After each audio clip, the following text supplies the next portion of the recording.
All right, Blake Griffin spoke to the media on a conference call for the first time in a long time. They've been doing these virtual conference calls with a lot of Detroit Lions, and now the Pistons started to do it. And basically, he gives an update on his health. He gives an update on his future with the Pistons, and if he will be willing to stay until the end of his contract. So let's talk about it. Hit that subscribe button, bell icon button. We back. Marcy Sports Talk. Now the Pistons are in rebuild mode. Okay. And obviously, Blake is going to give a politically correct answer. But also, Blake is 31 years old on his last leg. I mean, in my opinion, the Pistons, made the same mistake again with another superstar. And I said it a couple years ago that he should have been traded at the deadline, but that wasn't the mistake they made. The mistake they made is how they destroyed Grant Hill's career when, he played in the playoffs on a hurt ankle. It was a misdiagnosis, but he shouldn't have been playing on the ankle regardless because you didn't have championship ambitions. You know what I'm saying? And they did the same thing with Blake Griffin. They played him in the playoffs. They played him on a hurt knee for a long time that season. And they backed into the playoffs because, Charlotte failed to win a couple games. And they hurt Blake Griffin's knee the point where they lost him for 2 seasons. I mean, anybody could have seen that coming. Now, he may never be the same. Remember, he came in the league with knee issues. So why would the Pistons and Ed and Tom make the same mistake just to get one playoff win? We knew we wasn't going to beat Milwaukee, and the same thing with Grant Hill, and they possibly could have destroyed his career as a full-time NBA player. But to look at it now, in the future of the team, personally, in my personal view, I think Blake want to change the championship, but also he still got like $70 million that he's owed. Now, they didn't speak on this, but he did say that, his future is up to the front office and the people up top. He said if he going to be in Detroit, he going to be here. He going to prepare to be the best that he can be. But that's something that they will discuss later on in his future. And basically, it doesn't really matter. Okay, if he stays and plays out the contract or he don't. The Pistons should be trying to build through the draft. One thing Blake can provide is a guy who's been to the superstar mountaintop. You know what I'm saying? And Derrick Rose, he's been to the superstar mountaintop. One thing they can provide is game. So all the young guys you might bring in, Killian Cole, LaMelo, Obi, Anthony Edwards, or whoever those guys are that you're going to bring in the next couple of years, Blake Griffin will be a great mentor to them. You know what I'm saying? He'll be a high-priced mentor. But guess what? You're not looking to go out there and add a Karl Anthony Towns and Anthony Davis. If you can land those guys, cool. You want them. But really what they're doing is you're trying to build it like the Thunder and the Sonics or, that team with KD, Westbrook, Harden, Ibaka. You're trying to build it through the draft. And once you build it through the draft, these dudes are on like 4 or 5 year contracts. You know what I'm saying? You get 2 or 3 of those guys, hopefully they fit what you're trying to do the next 3 or 4 years, 2 or 3 years, whatever it may be. And then you're trying to fill them out with veteran players around them. Now, if you can get those veterans now, like you can get a Brandon Ingram now, you take them. You got the money to get Brandon Ingram. But Blake Griffin is not going to financially stop them from doing what they need to do. Even if you sign Christian Woods and Luke Kennard, it's not going to stop you. You're really trying to develop young talent in about 3 or 4 years. Then you're trying to attract the veterans talents that see the winning atmosphere coming through, and now you're trying to plug those vets around those young guys. So the Pistons just trying to build through the draft. Now, should they consider doing Blake Casalis and amnestying him?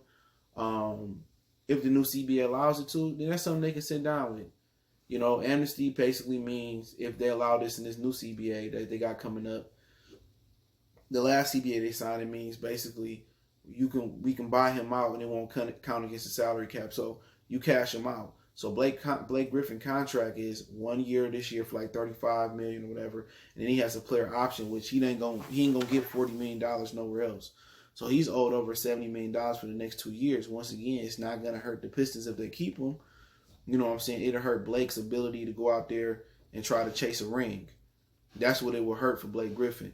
So you can cut him, you can trade him, whatever. I mean, you can, do the amnesty, and you can use that cap room to try to go out there and get a Brandon Ingram, which you still got the cap room to do so, or get a couple guys like that. But my preference, if I can't get a guy like Ingram or Kuzma, a young guy like that, my preference is to sit on that cap room, spend it on some veteran players, Malik Beasley, Josh Jackson, Bogdanovich from the Sacramento Kings, spending on those type of players to fill it out, and then let these young guys develop. And then once they develop, you see what they can become. Then you put the veteran guys around them. You put the vets around them and you spend that money. So the Pistons really can sit on that money, in my opinion. You know what I'm saying? But, we'll see. We'll see. But I think Blake, at the heart of heart, I think Blake's wanted to be on the championship team. He said he loved the Detroit Pistons. He loved the fan base. He said they stick by him and all this. He being politically correct, not saying that he don't like the fan base. He don't love the fan base. But I do believe Blake Griffin's at the point where he want to chase a ring. He knows his knee ain't 100%. And there we go. He said his knee is not 100%. He working with his trainer. So Blake's still not 100%. But who going to be 100% just a few months after another knee surgery? You know what I'm saying? So he rehabbing, playing half-court basketball. The Pistons may have a small mini summer league and some practices that they practicing with the Cleveland Cavaliers, some joint practices. But I don't think Blake is going to be a part of that. I think Blake is just going to be focusing on his body. If he got to drop a few pounds, I don't believe so. But usually when you have knee issues, you probably drop a little bit more weight so it could be lighter, so it won't be so much stress on his knee. So his knee is not 100% yet, and I don't expect it to be. But by December 1st, that's when they're going to kick off the new season. I believe his knee will be at 100%. I think we can get a really, really good Blake Griffin back, but it's really going to be in vain. We trying to be a bad basketball team and get top picks for the next few years. And Blake is just going to be putting up numbers on a bad team at the end of his career. It's not like Kevin Love putting up big numbers on a bad team at the beginning of his career. This is the twilight of Blake's career. Blake never been to the finals. So, I think Blake might go to them and say, you know what? If we can amnesty, I amnesty so I can go somewhere and chase a title. You might go to Brooklyn or somewhere like that. But like I said before with Blake, I'm not knocking him. I think he deserved to be chase a title at 31 years old. And we know he's not going to play until like 35, 36, 37 probably. Not with the ability that he played a couple years ago. So I think at the end of his career, the Pistons should amnesty him. But with the money, they don't have to spend it. They don't. They don't have to spend that money on nothing big. If you get a guy that you like, that you feel that come here and be good and that's young, like an Ingram, spend the money on him. But not a DeRozan, not a Red Van Fleet. Not a guy like that. If you like Karl Anthony Towns and you want to bring that contract here, I'm not knocking it because he's young and he got talent. Not knocking it. You know what I'm saying? But I'm saying they don't have to spend. They can have as much as almost $80 million in cap space if they amnesty Blake. You don't have to spend it. You don't. You just build through the draft and then you add your veterans around there. But with Blake Griffin, we'll see. He bounced back from the knee injury before. He's seen to work hard. He never be overweight. He still, his game was still expanding. He went from a guy that was known as a high flyer. He added ball handling. He added his jump shot. He added to be pretty much like a point power forward. So he distribute better. So he continued to get better. But I probably see a situation where they do amnesty him and allow him to go to another team if they can with the new CBA to try to win a championship. So I definitely can see that happening for Blake, man. But right now he can be a good mentor if they keep him on the squad with Derrick Rose. But if they get rid of Blake, they might as well get rid of Derrick Rose too. Derrick Rose said he want to go back to Chicago.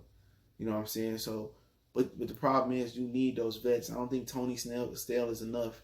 You got to keep one of Blake or Derrick Rose here to help groom the next one. I preferably say if they go point guard, you keep Derrick Rose.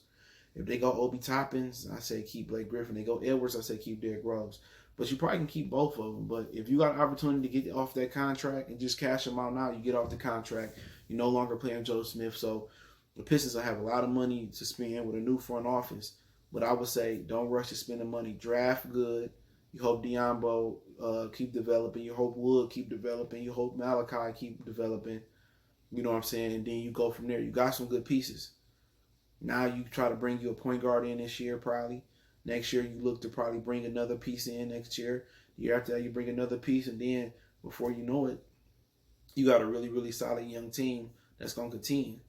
If you're going to go from playing, going to the 8th or 7th seed to playing for the 5th or 4th, and then going for the 2nd or 3rd or 1st seed in your conference. So with Blake Griffin, I think his days is numbered in Detroit if they allow the CBA amnesty. If people talking about, oh man, can we trade Blake Griffin and get something for him? You're not getting nothing for Blake Griffin, but somebody in return like a Chandler Parsons, who you're not gonna get nothing for Blake.